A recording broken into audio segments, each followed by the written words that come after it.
మనతో పాటు BRS leader Shreya Reddy ఉన్నారు. ఒకసారి మాట్లాడే ప్రయత్నం చేద్దాం. చెప్పండి, ఎట్లా అనిపిస్తుంది ఈ 3 సంవత్సరాల కాంగ్రెస్ పార్టీ పరిపాలన?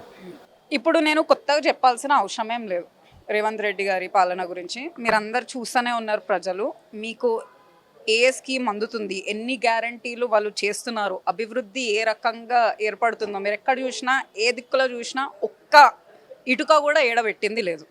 ప్రాజెక్ట్స్ అనౌన్స్ చేయడమే తప్పితే ఒక్క ప్రాజెక్ట్ స్టార్ట్ చేసింది లేదు. సో ఉట్టిగానే తిరుగుతున్నారు. ఇంకా రాక్షస పాలన అంటే ఇష్టం అనుకుంటా. ఇంత బయట అహంకారంతో హిట్లర్ నా ఇన్స్పిరేషన్ అని చెప్పి చెప్తుండు హైడ్రా కోసం అని చెప్పి. ఆయన హిట్లర్ లాంటి రాక్షస గుణంతో ప్రజలని ఎట్లా చంపాలి, పేద ప్రజలని ఎట్లా ఇబ్బంది పెట్టాలి, వాళ్ళని ఎట్లా రోడ్ మీద పడేయాలి, వాళ్ళు రోడ్ మీద పడుతూ ఉంటే మేము చూసి ఒక పైశాచిక ఆనందంలాగా ప్రవర్తిస్తున్నాడు. మీరు అందరు చూసిందే. సో ఒక్కటే విషయంలో కాకుండా ఇప్పుడు మా నియోజకవర్గం నారాయణఖేడ్, భూపాల్ రెడ్డి గారు ఎక్స్ఎమ్మెల్యే ఫ్రమ్ బీఆర్ఎస్, మా నాన్నగారు. నేను మొన్ననే ఎస్ఐఆర్ ప్రోగ్రామ్కి మేము వెళ్ళేసి వచ్చినాము. అండ్ మాట్లాడుతూ ఉన్నాను, పిల్లలతో మాట్లాడినాను, అందరితోటి, ఊరు వాళ్ళతోటి. అసలు ఏం నడుస్తుంది, పొలాలు ఎట్లా పండుతున్నాయి, నీళ్ళు వస్తున్నాయా, కరెంట్ ఉంటుందా, ఇవన్నిటి గురించి మాట్లాడుతుంటే నాకు ఎంత బాధ అయిందంటే, మనం ఎట్లాంటి వాళ్ళ చేతిలో పెట్టినాం తెలంగాణ. ఎందుకంటే నీళ్ళ సమస్య ఒక 3 రోజులు, 5 రోజులు, 10 రోజుల వరకు నీళ్ళు వస్తలేదు. ఇప్పుడే లోపల ఉన్నారు మీకు తాండా సర్పంచ్లు మీకు చెప్తారు ఎంత కష్టంగా, ఎంత బాధతోటి ఉంది. నీళ్ళు మేము కేసీఆర్ గారి నాయకత్వంలో ఇంటింటికి నీళ్ళు అందిస్తే దాన్ని కనీసం మెయింటైన్ చేసే ఒక ఎలిజిబిలిటీ, ఒక you don't even have the skill set, దాన్ని ప్రాపర్గా మెయింటైన్ చేసే అడ్మినిస్ట్రేటివ్ స్కిల్ సెట్ కూడా మీ దగ్గర లేదు. రాష్ట్రంలో సీఎం గారికైనా లేకపోతే కాన్స్టిట్యున్సీస్లో ఎమ్మెల్యే గారికైనా మీరు ఏం మెయింటైన్ చేస్తున్నారు? కనీసం మంచినీళ్ళు గారా, ఇది బేసిక్ అయిపోయింది. Basic Telangana was #1 state to get ఇంటింటికి నీళ్ళు, బట్ అది లేకుండా పోయింది. దాని తర్వాత ఎలక్ట్రిసిటీ లేదు. పిల్లలకి వెళ్ళి అడిగినాను, ఎట్లా పెడుతున్నారా, నీకు భోజనం అన్నీ మంచిగా ఉన్నాయా, నీకు ప్రాపర్గా స్కూల్ యూనిఫామ్స్ ఇస్తుండ్రా, చదువు మంచిగా చెప్తుండ్రా. నేను వెళ్ళి కనుక్కుంటే ఇప్పటి వరకు యూనిఫామ్ అనేది ఇవ్వలేదు. మా నారాయణఖేడ్లో there have been 2 incidents of food poisoning. గురుకులాల్లో ఫుడ్ పాయిజనింగ్ అయ్యి వాళ్ళు వెళ్ళి పిల్లలు ధర్నాకి వెళ్ళి కూర్చుంటే ఈ వార్డెన్లకు కాల్ చేసి చెప్తే, ఇదేంది పిల్లలు ఇట్లా వచ్చి రోడ్ ఎక్కిండ్రు భోజనం సరిగా అందకంటే, వాళ్ళు ఏమంటారు తెలుసా, వెళ్ళి ఒక యూరిన్ మందు పెట్టి చంపేయండి, తిండిలా అయిపోతుంది, ఫీడ్ అవుతుంది. ఇదా మీకు మన మన పిల్లలంటే మనం ఎట్లా చూసుకోవాలి? లైక్ ఇట్లనా మీరు నిర్లక్ష్యంగా ఇంత పిల్లలు పోతే పోని వాళ్ళ చదువుకి ఏంది అన్నట్లు వ్యవహరిస్తున్నారు ప్రతి ఒక్క దాంట్లో. ఉమెన్ హాస్టల్స్లో సేఫ్టీ లేకుండా పోయింది. వచ్చి దే ఆర్ క్యాప్చరింగ్ కంటెంట్ బాత్రూంలో అక్కడిక్కడ, దే ఆర్ క్యాప్చరింగ్ కంటెంట్. మా సంజీవరావు పేటలో నీళ్ళు కాలుష్యం అయ్యి 3 people డైడ్, ఒక 10 people వరకు హాస్పిటలైజ్డ్ అయినారు. 3 చనిపోయినారు, 11 people గాట్ హాస్పిటలైజ్డ్. అరే బేసిక్ అట్లీస్ట్ మెయింటైన్ చేయండి. మీరు ఏమి ఇస్తలేరు, మీ గ్యారంటీస్ చెత్తల బాయే, దాని గురించి అసలు మాట్లాడేటోళ్ళు లేరు, ఒక్కళ్ళు వచ్చి ముందుకు మాట్లాడేది లేదు. కనీసం మెయింటైన్ ప్రాపర్గా చేయండి. మేము ఇచ్చిన స్కీమ్స్ని మీరు నడిపియండి, మేము ఇచ్చినవి మీరు ప్రాపర్గా అందేటట్లా చూసుకోండి. తెలంగాణ ప్రజలు దాంతోటైనా సంతోషంగా ఉంటారు. ఇట్లా ప్రజలను మభ్యపెట్టి వచ్చి మోసం చేసి ప్రజలకైతే అర్థమైపోతుంది. సో నేనేం చెప్పాల్సిన అవసరం లేదు. చాలా అంటే ముఖ్యంగా గుర్తుకొచ్చేది మీ ఫాదర్ మీద భూ కబ్జా రెడ్డి అంటూ కూడా అనేక ఆరోపణలు ఉన్నాయి. ఏం సమాధానం చెప్తారు అట్లా చేసే వాళ్ళకి? ఆరోపణలు రాజకీయాల్లో సహజంగా అందరి మీద ఉంటాయి. ఎవరి మీద రాజకీయంలో లేకుండా లేదు. కానీ ఇట్లా అబద్ధపు ప్రచారాలను ముందుకు తీసుకెళ్ళి ఎలక్షన్ టైంలో ప్రజల్లో ఒక నరేటివ్ నింపి కాంగ్రెస్ ప్రభుత్వం, సంజీవ్ రెడ్డి గారు పవర్లోకి వచ్చిందని చెప్పి నేను తెలియజేయబోతున్నాను. ఆయన మీరు వెళ్ళి అడిగితే, మీరు ఎవరిని వెళ్ళి అడిగినాను అక్కడ ప్రజలను వెళ్ళి అడిగితే మీకు నిజం తెలుస్తుంది. ఆయన ఏనాడైనా భూపాల్ రెడ్డి గారు ఒక్క పైసా తీసుకొని ఏమీ చేసింది లేదు. కాంట్రాక్ట్స్ అయినా ఆయన నిత్యం ఎల్లప్పుడూ, ఈరోజే కేటీఆర్ గారితో కారులో వస్తుంటే కేటీఆర్ గారు చెప్పాను, మీ నాన్న అంటే నాకు చాలా ఇష్టం, నాకు చాలా ఫేవరెట్ అని చెప్పారు. ఎందుకు అని చెప్తే, ఈ 10 సంవత్సరాలు ఆయన ఏనాడు ఒక్క రోజు ఆయన స్వార్థం కోసం, ఆయన పనుల కోసం రాలేదు. ప్రతి ఒక్క రోజు నారాయణఖేడ్ ప్రజల ప్రాబ్లమ్స్ కోసం, నారాయణఖేడ్ ప్రజలకు ఏం చేద్దామనే చెప్పి వచ్చిండ్రు. అందుకోసం ఆయన నాకు చాలా ఇష్టం. ఆయన ఎప్పుడు నిత్యం ప్రజల కోసం సేవ కోసమే ఆలోచిస్తాడు అని చెప్పి స్వయంగా కేటీఆర్ గారే ఈరోజు తెలియజేయడం జరిగింది నాకు. అట్లాంటి మనిషి భూపాల్ రెడ్డి గారు. ఆయన మీద అనవసరంగా అబద్ధపు ఆరోపణలు చేయడం మానేసి మీకు ఉంటే ప్రూఫ్ ఉంటే నిరూపించి, లేదా మీరు అబద్ధం చెప్పినందుకు ముక్కు నేలకు రాయాలని చెప్పి నేను తెలియజేస్తున్నాను. ఎప్పుడు మీ పొలిటికల్ ఎంట్రీ ఎప్పుడు ఉండబోతుంది? పొలిటికల్గా మనం ఇప్పుడు యాక్టివే కదా. పొలిటికల్ అంటే మనం ఓన్లీ ఎలక్షన్ నిల్చుంటేనే పాలిటిక్స్ అని చెప్పి మనం అనుకుంటాం. But I think for young generation people, this is a message for young generation people to, politics అంటే ఓన్లీ ఎమ్మెల్యే ఎంపీ పదవి అనే కాదు. You talking about your civic issues, నీ దగ్గర ఉన్న విషయంపై మాట్లాడడం కూడా పాలిటిక్సే. నువ్వు అడగడం, ప్రశ్నలు అడగడం, ఏమైంది, ఎందుకు మాకు రోడ్లు లేవు, ఆర్టీఐ అప్లై చేయడం is being political for you.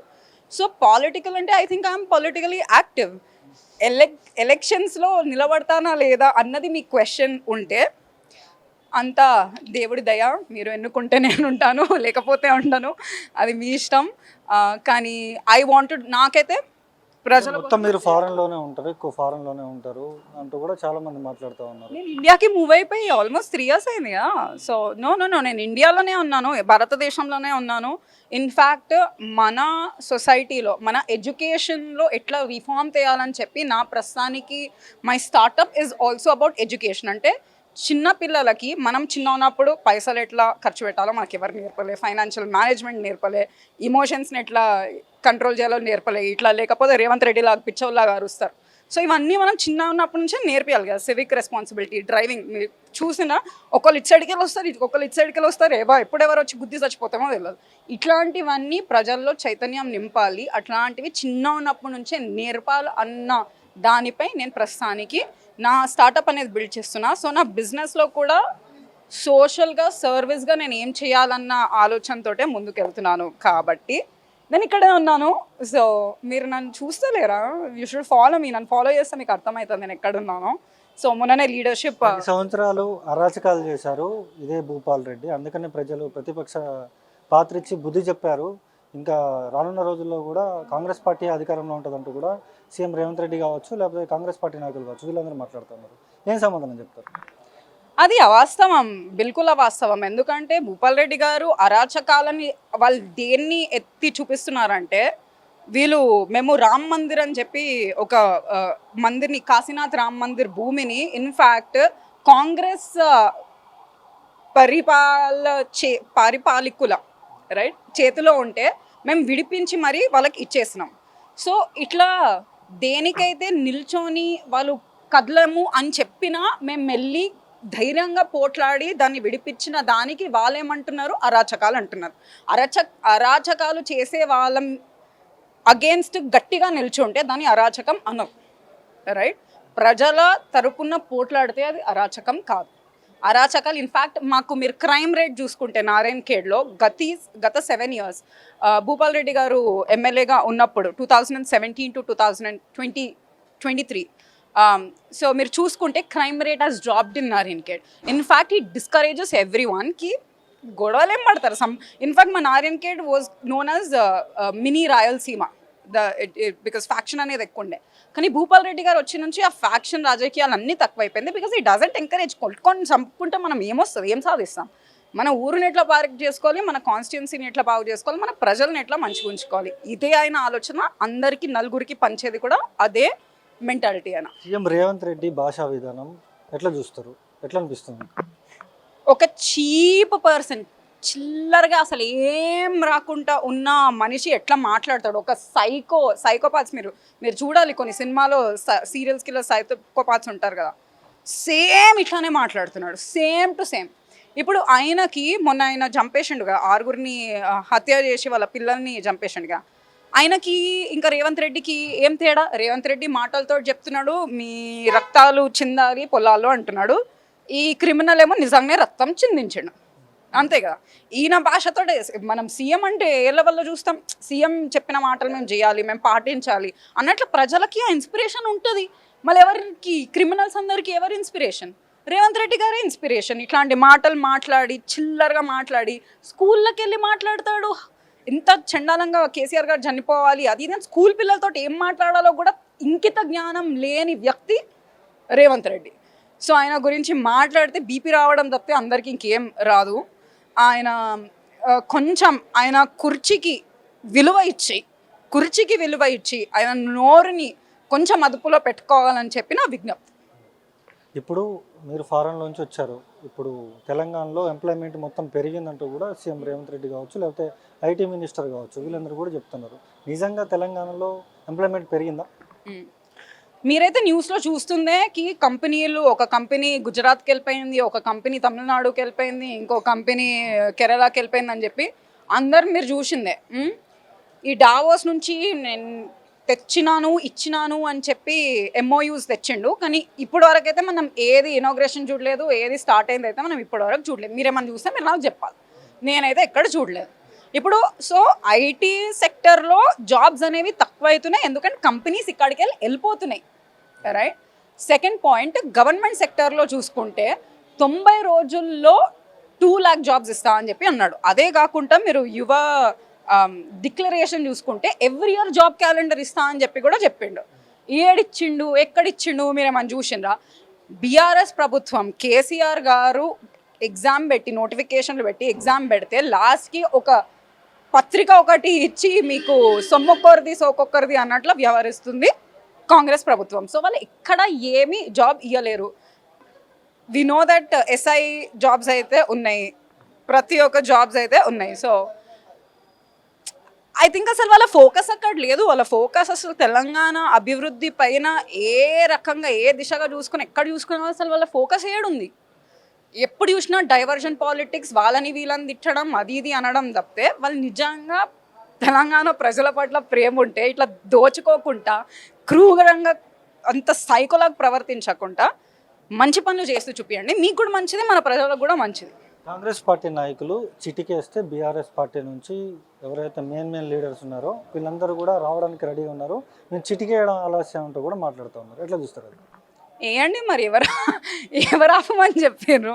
నేనైతే చెప్పలేదు. ఎవరైనా చెప్పినా మా బీఆర్ఎస్ పార్టీలో అయితే మనం మీరు వేయండి చిటికెలు అని చెప్పి అంటాము.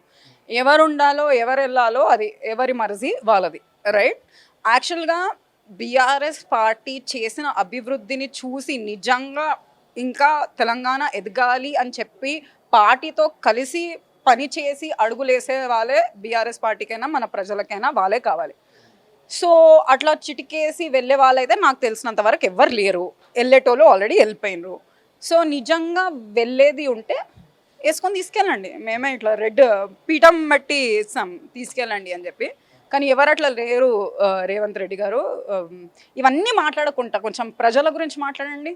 ప్రజలకి ఏం చేస్తున్నారు, ఏం చేయబోతున్నారు, మీ గ్యారంటీలు ఎప్పుడు ఇస్తారు అది అడగండి. ఫైనల్గా మీరు అధికారంలోకి వస్తే నారాయణఖేడ్ ప్రజలకి ఏం చేస్తారు? సో ఒకటి, మాది చాలా బ్యాక్వర్డ్ రీజన్, రైట్. మా నారాయణఖేడ్ అనేది ఇట్ వాజ్ ఎక్స్ట్రీమ్లీ బ్యాక్వర్డ్. మేము వచ్చే టైంకి కూడా నీళ్ళు కూడా ఇచ్చేవి లేకుండే.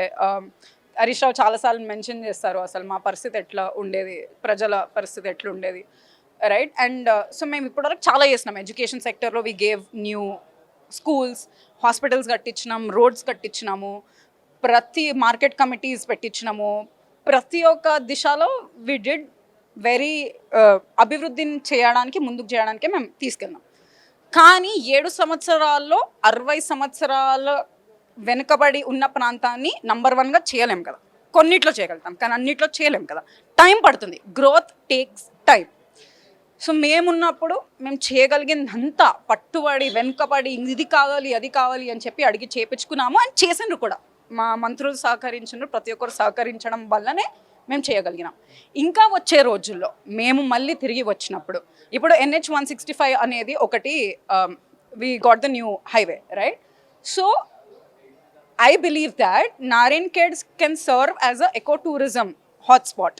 So we do want to see మేము ఎట్లా ఆ ఇండస్ట్రీని డెవలప్ చేయగలుగుతాము అన్నదొకటి we're planning, we're seeing. And this is like మా హామీలు, like what we're thinking as an agenda నేను చెప్తున్నాను. పార్టీ తరపున మళ్ళీ అది వేరు ఉంటుంది కదా, so I can't like comment on that. But మేము చూస్తున్న దానికి మేమేం చేయగలుగుతాము అన్న దానికి నేను చెప్తాను. సెకండ్, రోడ్ల ప్రాబ్లం ఇంకా చాలా దగ్గర ఉంది. 60% వరకు వి కంప్లీటెడ్ రోడ్స్, ఈవెన్ విలేజెస్లో అండ్ చాలా హైవేస్ కూడా చేసినాం. కానీ మొత్తం పూర్తి ఇంకా కాలేదు. ఆ రోడ్స్ అనేవి కంప్లీట్ చేయడానికి మేము ముందుకి తీసుకెళ్తాం. ప్రతి ఒక్క వర్క్ని ముందుకు తీసుకెళ్ళి అవన్నీ రోడ్స్ కంప్లీట్ చేస్తాం.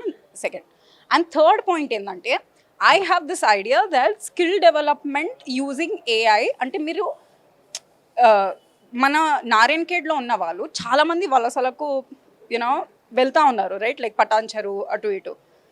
సో నా ప్లాన్ ఏంటంటే, ఐ వాంట్ ఎవ్రీ వన్ అక్కడ రూరల్ ఎకానమీస్ లాగా క్రియేట్ చేసి మీరు బిజినెసెస్ పెట్టుకోవాలి ఏఐ యూజ్ చేస్తా.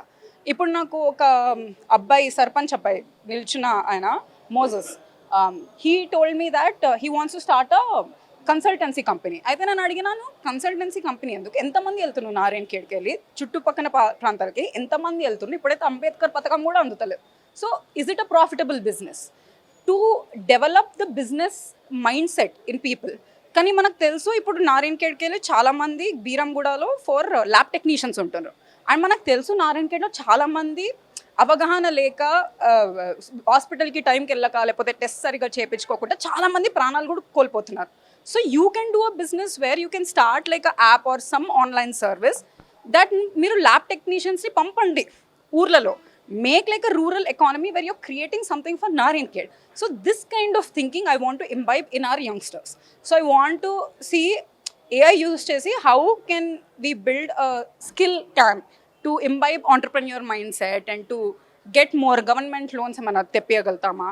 ఇట్లాంటివి ఏం ప్రొడక్ట్స్ చేయగలుగుతాం, మన నారాయణఖేడ్ స్పెసిఫిక్ ప్రాబ్లమ్స్ కోసం ఏం చేయగలుగుతాము. So that is my idea. I really want to do that. So ఎన్నుకోండి, భూపాల్ రెడ్డి గారిని గెలిపించండి. ఆయన నిత్యం ప్రజల్లోనే ఉంటా, ఎప్పుడు మీకు అవైలబుల్ ఉంటా. మన ప్రాంతం ఎట్లా డెవలప్మెంట్ కావాలనే చూస్తారు కాబట్టి చాలా మంచి లీడర్, ఎన్నుకోండి. అది చూస్తున్నాం కదా, ఖచ్చితంగా కూడా భూపాల్ రెడ్డిని ఎన్నుకోండి, అభివృద్ధిలో మేము ముందుకు తీసుకెళ్తామంటూ కూడా శ్రేయారెడ్డి అయితే చెప్తున్న పరిస్థితి ఇక్కడ ఉంది. ఇది ఇక్కడ పరిస్థితి. వీడియో జర్నలిస్ట్ రాఘవ్తో సన్నీ మైక్ టీవీ, హైదరాబాద్.